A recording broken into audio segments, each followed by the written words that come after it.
ఈరోజు మా మీద ఛార్జ్ షీట్లు దాఖలు చేశారంటూ వార్తలు రావడం అనేటువంటిది నిజంగా చాలా ఆశ్చర్యం కలిగించేటువంటి పరిస్థితి. దాదాపు 6 మాసాల క్రితమే వీళ్ళు ఛార్జ్ షీట్లు దాఖలు చేశారని ప్రముఖంగా అనేక పత్రికల్లో వార్తలు రాయడం జరిగింది. ఎలక్ట్రానిక్ మీడియా కూడా అనేక సందర్భాల్లో ఆ ఛార్జ్ షీట్లు మాకు చూపించడం జరిగింది. వాస్తవానికి మీడియా దగ్గర నుంచే ఆ ఛార్జ్ షీట్లు కూడా మేము ఆ రోజు కలెక్ట్ చేసుకోవడం జరిగింది. ఈరోజు ఒకసారి మీడియా దగ్గర నుంచి సేకరించినటువంటి ఛార్జ్ షీట్లు మా దగ్గర ఉన్నప్పుడు మాకు తెలిసినటువంటి సమాచారం, ఎవరైతే కోర్టులో ఛార్జ్ షీట్లు ఫైల్ చేశారో ఆ ఛార్జ్ షీట్లు ఇప్పటికీ మా దగ్గర కూడా ఉన్నాయి. కాపీలు మీడియా దగ్గర ఉన్నాయి, మా దగ్గర ఉన్నాయి, చాలామంది దగ్గర ఉన్నాయి. ఆ కాపీలను వెనక్కి తీసుకువెళ్ళి ఏదో ఒక విధంగా మా మీద నేరారోపణ చేయాలి, ఆధారాలు లేవు కాబట్టి ఏదో ఒక విధంగా ఒక కన్ఫెషన్ స్టేట్మెంట్స్ మరొక ద్వారా మమ్మల్ని దాంట్లో దోషులుగా చిత్రీకరించాలనేటువంటి ఆలోచనతో ఈరోజు మరలా ఛార్జ్ షీట్లు మార్చి ఈరోజు మళ్ళా వాటిని దాఖలు చేయడం జరిగింది.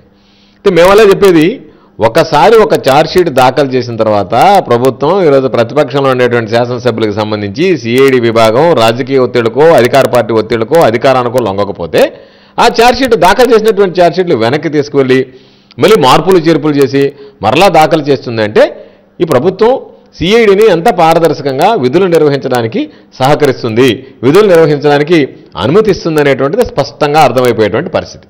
కాబట్టి ప్రభుత్వం ఈరోజు ఎవరైతే ప్రతిపక్షానికి సంబంధించినటువంటి శాసనసభ్యులు ఉన్నారో వాళ్ళందరి మీద కూడా కేసులు నమోదు చేసి వాళ్ళని బేరసారాలు కుదుర్చుకొని వాళ్ళని భయపెట్టో ప్రలోభ పెట్టో ఏదో విధంగా బెదిరించో బ్లాక్మెయిల్ చేసో తమ పార్టీలోకి లాక్కోవాలనేటువంటి ఆలోచన చేసి కొంతమేర సఫలీకృతం అయ్యి ఉండవచ్చు అని మేమందరం కూడా తల్లిపాలు దాగి రొమ్ము గుద్దేటువంటి నీచులం కాదు. వైఎస్ఆర్ కాంగ్రెస్ పార్టీ బీఫార్మ్ మీద జగన్మోహన్ రెడ్డి గారి నాయకత్వం కింద పనిచేయాలనేటువంటి ఆలోచనతో ఈరోజు సర్వేపల్లి నియోజకవర్గానికి సంబంధించి నేను శాసనసభ్యుడిగా ప్రాతినిధ్యం వహిస్తున్నాను. సర్వేపల్లి నియోజకవర్గం నుంచి ఈరోజు నేను శాసనసభ్యుడిగా ప్రాతినిధ్యం వహిస్తున్నాను అంటే జగన్మోహన్ రెడ్డి గారు నాకు బీఫార్మ్ ఇచ్చాడు కాబట్టి, వైఎస్ఆర్ కాంగ్రెస్ పార్టీ కింద నాకు పోటీ చేసేటువంటి అవకాశం కల్పించాడు కాబట్టి ప్రభుత్వం ఈరోజు ఎన్ని ఇబ్బందులు పెట్టినా ప్రతిపక్షంలో మా నాయకుడు జగన్మోహన్ రెడ్డి గారికి అండగా ఉంటూ, మా జగన్మోహన్ రెడ్డి గారి నాయకుడితో తోడునీడగా ఉంటూ మేము కలిసి పయనిస్తూ ఈ ప్రభుత్వం మీద ఒత్తిడి పెంచడానికి ప్రయత్నం చేస్తాం తప్ప కేసులు జైళ్ళు మరొకటో దానికి లొంగేటువంటి పరిస్థితి లేదు, అటువంటి ప్రసక్తి ఉండదు. తప్పనిసరిగా ప్రభుత్వం ఈరోజు అనుసరిస్తుంది. చంద్రమోహన్ రెడ్డి మీద నేను అవినీతి ఆరోపణలు చేస్తే చంద్రమోహన్ రెడ్డి మీద చేసినటువంటి అవినీతి ఆరోపణలకు సంబంధించి నెల్లూరు రూరల్ పోలీస్ స్టేషన్లో కేసు పెట్టించి మా మీదనే కేసులు నమోదు చేయించి ఏదో ఒక విధంగా రాష్ట్ర పరిధి దాటకుండా రాష్ట్ర స్థాయిలో సమర్థవంతంగా ఈ కేసులన్నింటినీ నొక్కివేయాలనేటువంటి ప్రయత్నం జరుగుతుంది. ఈరోజు సిఐడిని ప్రలోభ పెట్టినటువంటి ప్రభుత్వం రేపు ఈ కేసుల్లో మాత్రం స్థానికంగా ఉండేటువంటి పోలీసుల్ని, చిన్న పోలీస్ స్టేషన్లో ఉండేటువంటి సర్కిల్ ఇన్స్పెక్టర్ స్థాయి అధికారుల్ని ఏ విధంగా ప్రలోభ పెడుతుంది, ఏ విధంగా అనుకూలంగా రాయించుకుని ఈ కేసుని విచారించాల్సింది సిబిఐ కానీ ఎన్ఫోర్స్మెంట్ డైరెక్టరేట్ కానీ లేదా ఇంటర్పోల్ కానీ వెళ్ళి ఈ వాస్తవాలు జరిగా లేదా ట్రాన్సాక్షన్స్ అనేటువంటి దాని మీద వివరణ తీసుకోవాల్సింది పోయి జిల్లాలో ఉండేటువంటి వాళ్ళని తీసుకొచ్చి ఏదో ఫోర్జరీనో మరొకరో అని చెప్పి ఎవరినో ఒకరిని ఈ విధంగా జిల్లా స్థాయిలోనే ఈ కేసును అదిమివేయడానికి చూస్తున్నారు, నొక్కివేయడానికి చూస్తున్నారు తప్ప దీని మీద పూర్తి స్థాయిలో పారదర్శకంగా విచారణ జరిపేటువంటి పరిస్థితి లేదు. ఈరోజు దానికి ఉదాహరణే సిఐడి ఏదైతే ఎప్పటికప్పుడు వీళ్ళు చెప్పినట్టుగా ప్రభుత్వం చెప్పినట్టుగా ఛార్జ్ షీట్లు మార్చి వేసేటువంటి పరిస్థితి ఉంటే స్థానికంగా ఉండేటువంటి పోలీసుల పరిస్థితి ఏ విధంగా ఉంటుందనేటువంటిది మనం అర్థం చేసుకోవచ్చు. కాబట్టి దీని మీద ప్రజల దృష్టి మరల్చాలనేటువంటి ఆలోచన ఉంది. కాబట్టి ప్రజల దృష్టి మరల్చడానికి ఈరోజు చంద్రమోహన్ రెడ్డి మీద వచ్చినటువంటి ఆరోపణలను పక్కకు నెట్టివేయడానికి మరలా ఛార్జ్ షీట్ డ్రామాలు ఆడుతూ ఏదో ఒక విధంగా ఒక కౌంటర్ అటాక్ మా మీద చేయడానికి ప్రయత్నం చేస్తారు. మాకు కోర్టుల మీద న్యాయస్థానాల మీద పూర్తి విశ్వాసం ఉంది. తప్పనిసరిగా న్యాయస్థానంలో దీనికి సంబంధించి గెలిచి తీరుతాం. మాకు కూడా అన్యాయం జరుగుతుందనేటువంటిది న్యాయస్థానం దగ్గర మాకు న్యాయం లభిస్తుందనేటువంటి నమ్మకం, విశ్వాసం మాకుంది. మొదట మా మీద అసలు విచారణ జరిగినప్పుడు ఎక్కడ కూడా మా పేర్లు లేవు, మాకు సంబంధం లేదని పోలీసు కూడా తేల్చి చెప్పింది.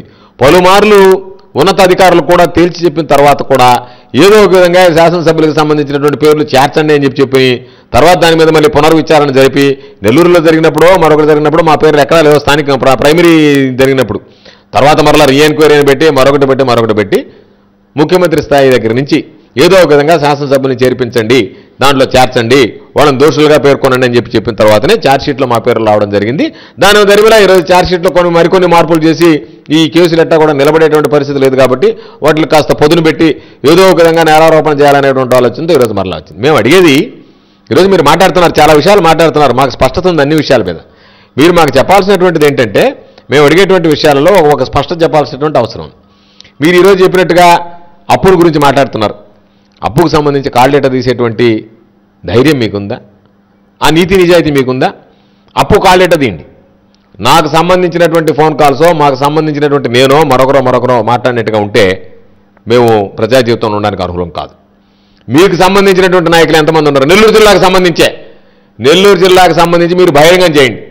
నెల్లూరు జిల్లాకు సంబంధించే ఎంతమంది తెలుగుదేశం పార్టీకి సంబంధించినటువంటి నాయకులు అప్పు కాల్ లిస్టులో ఉన్నారో బయటపడుతుంది.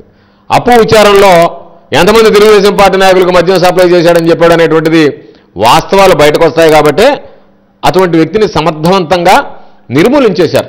మరలా బయటకు వస్తే నిజాలు బయటకు వస్తాయి, పార్టీ ఇబ్బందులు పడుతుంది కాబట్టి ఏదో కేసులో బుక్ చేసి ఇక్కడి నుంచి రాజమండ్రికి తరలించి రాజమండ్రిలో సమర్థవంతంగా నిర్మూలించి పైలోకాలకు పంపించేసేటువంటి కార్యక్రమం నిర్వహించారు తప్ప వాస్తవాలు బయటికి రావాలని ఆలోచన తెలియదు.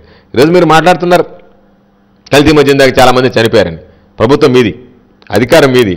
ఈరోజు ఉండేటువంటి ఎస్పీ స్థాయి అధికారులు ఎవరన్నా సరే ఈ జిల్లాకు సంబంధించి ఎక్కడైనా కల్తీ మద్యం దాకా ఒక్క కేసు, ఒక్క మరణం దీనికి సంబంధించి కల్తీ మద్యం వల్ల జరిగింది అనేటువంటి పోస్ట్ మార్టం నివేదిక కానీ పోస్ట్ మార్టం ఆధారం కానీ మరొకటి కానీ మీ దగ్గర ఉంటే బహిర్గతం చేయండి.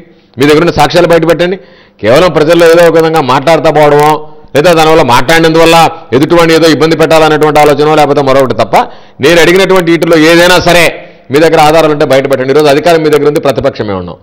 ప్రతిపక్షంలో మేము ఉన్నాం కాబట్టి మా మీద కేసులు బనాయించుకోవచ్చు, కేసులు రిజిస్టర్ చేయొచ్చు. అటువంటి సంస్కృతి సాంప్రదాయం కలిగిన తర్వాత నేను చెప్తున్నా, ఒకవేళ ఈరోజు మీరు తాత్కాలికంగా ఇవన్నీ చేసినా రేపు ప్రభుత్వాలు శాశ్వతం కాదు.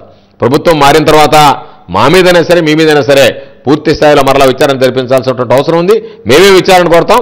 ఆ రోజు వాస్తవాలు బయటకు వస్తే ప్రజలందరికీ కూడా ఎవరు అసలైనటువంటి దోషులు అనేటువంటిది బయటపడేదానికి కూడా అవకాశం